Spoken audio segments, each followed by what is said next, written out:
ஏங்க இல்ல இருக்குது. இப்ப எலெக்ஷன் நடக்குது, எலெக்ஷன் அறிவிச்சிருக்காங்க. அது வேண்டாங்க. போன தடவை 2 எலெக்ஷன் நடந்தது. 2019 இருந்தது. எப்ப கூட்டணி அமைச்சோம்? தேர்தலுக்கு நெருங்கும் போதுதான் கூட்டணி அமைப்பாங்க. கூட்டணி என்பது வேற, கொள்கை என்பது வேற. எங்களுடைய கொள்கை எப்பொழுதும் நிலையானது. சந்தர்ப்ப சூழ்நிலைக்கு தகுந்த மாதிரி மாறும். திமுக கூட்டணி அங்க வைக்கின்ற கட்சி அங்கேயே இருக்க போதா? நேரம் எங்களுக்கு கேட்டிருந்தா, வாய்ப்பு இருந்தா பார்க்கலாம், வாய்ப்பு கொடுத்தாங்க. மக்களுடைய பேசுறதுக்கு வாய்ப்பு கொடுத்தாங்க. இதையெல்லாம் விளக்கமா எடுத்து பேசணும். கிட்டத்தட்ட 40 நிமிஷம் சொன்னீங்க, 40 நிமிஷம் 45 நிமிஷம் ஒவ்வொரு திட்டத்தையும் எடுத்து சொன்னோம்.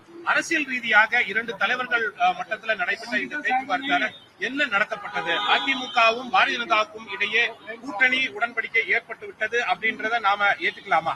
நீங்க பத்திரிகைகள் தான் போட்டுட்டு இருக்கீங்க, அப்படி எந்த இதுவும் கிடையாது. இப்ப முழுக்க மக்களுடைய பிரச்சனைக்காகத்தான் நாங்க வந்திருக்கோம். இன்னும் ஒரு ஆண்டு இருக்கு தேர்தலுக்கு.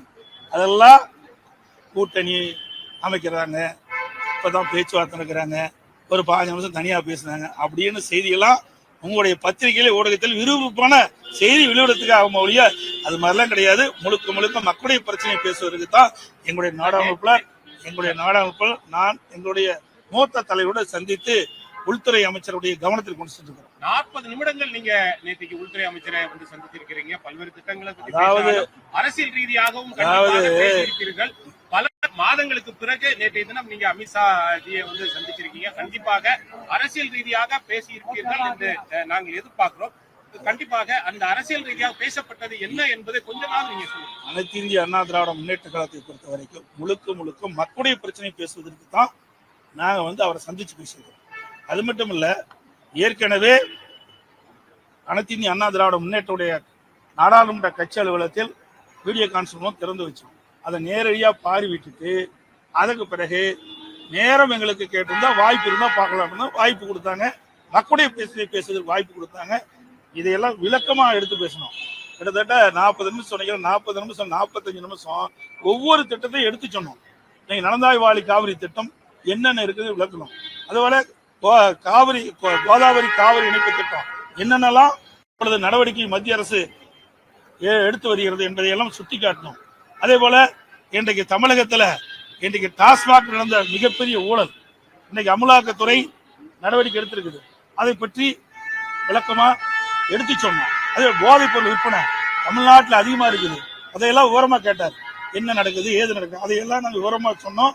அவரெல்லாம் கவனமா எடுத்துக்கொண்டார்கள். தமிழ்நாட்டுக்கு தேவையான உதவியை செய்வோம் என்று சொல்லிக்கின்றார்கள். அதே போல இந்த மிக மோசமான சூழ்நிலை தமிழ்நாடு சென்று கொண்டிருக்கின்றது. அதனால மத்திய அரசு தலையிட்டு இதுக்கு முற்றுப்புள்ளி வைக்க வேண்டும் என்று நாங்கள் கேட்டுக்கொண்டோம். ஏங்க இல்ல இருக்குது. இப்ப எலெக்ஷன் நடக்குது, எலெக்ஷன் அறிவிச்சிருக்காங்க. அது வேண்டாங்க. போன தடவை 2 எலெக்ஷன் நடந்தது. 2019 இருந்தது. எப்ப கூட்டணி அமைச்சோம்? 2021 இருந்தது. முதல்ல நீங்க சிந்திச்சு பாருங்க. எல்லாமே தேர்தலுக்கு நெருங்கும் போதுதான் கூட்டணி அமைப்பாங்க. கூட்டணி என்பது வேற, கொள்கை என்பது வேற. எங்களுடைய கொள்கை எப்பொழுதும் நிலையானது. கூட்டணி என்பது சந்தர்ப்ப சூழ்நிலைக்கு தகுந்த மாதிரி மாறும். இப்ப இருக்கிற திமுக கட்சியோட இருக்கிற கட்சி, திமுக கூட்டணி அங்க வைக்கின்ற கட்சி அங்கேயே இருக்க போதா? அதெல்லாம் கிடையாது. அதாவது அந்த நேரத்தில் எப்படி சூழ்நிலை இருப்பதோ அதுக்கு தகுந்த மாதிரி தான் கூட்டணி மாறும். இப்ப நான் வந்து கிட்டத்தட்ட நீங்க பாத்தீங்கன்னா அடுத்த மார்ச் தான் நடக்குது. இன்னும் ஒவ்வொரு ஆண்டு இருக்குது. ஒவ்வொரு ஆண்டுக்கு முன்பாகவே உங்களுக்கு விறுவிறுப்பான செய்தி வேணும், பத்திரிகை செய்தி வேணும் என்பதற்காக ஓட்டு கொடுத்து எங்களிடத்துல வாக்காதீங்க. எங்களுடைய நிலைப்பாடு தான். தமிழ்நாட்டு மக்களுடைய பிரச்சனையை ஆளுங்கட்சியா இருந்தாலும் சரி, எதிர்கட்சியா இருந்தாலும் சரி, மக்களுடைய பிரச்சனையை முன்வைத்து மக்களுக்கு தேவையான பிரச்சனை தீர்ப்பு வைப்பதிலே முனைப்பாக இருக்கின்ற கட்சி அதிமுக கட்சி என்பதை தெரிவித்து, காவிரி ஆற்றின் குறுக்கே மேகதாது அணை கட்டப்படுவதாக அடிக்கடி தமிழக அரசு செய்தி வெளியிடப்பட்டு உச்சநீதிமன்ற தீர்ப்பின்படிதான் மத்திய அரசு கர்நாடக அரசை வலியுறுத்த வேண்டும். அதையும் எக்காரணத்தை கொண்டும் மேகதாதிலே அணை கட்ட மத்திய அரசு துணை நிற்கக்கூடாது என்பதையும் வலியுறுத்தி, அதே முல்லை பெரியார் அணை மற்றும் ஏற்கனவே உச்சநீதிமன்ற தீர்ப்பின்படி 116 142 உயர்த்தப்பட்டிருக்கிறது. 142 152 அடி முல்லை பெரியார் அணையுடைய நீர்மட்டத்தை உயர்த்துவதற்கு உச்சநீதிமன்றம் அளித்த தீர்ப்பின்படி அந்த அணையை பலப்படுத்த வேண்டும். அதை பலப்படுத்துவதற்கு தேவையான நடவடிக்கை மேற்கொள்கின்ற பொழுது கேரளா தடையா இருக்கின்றது.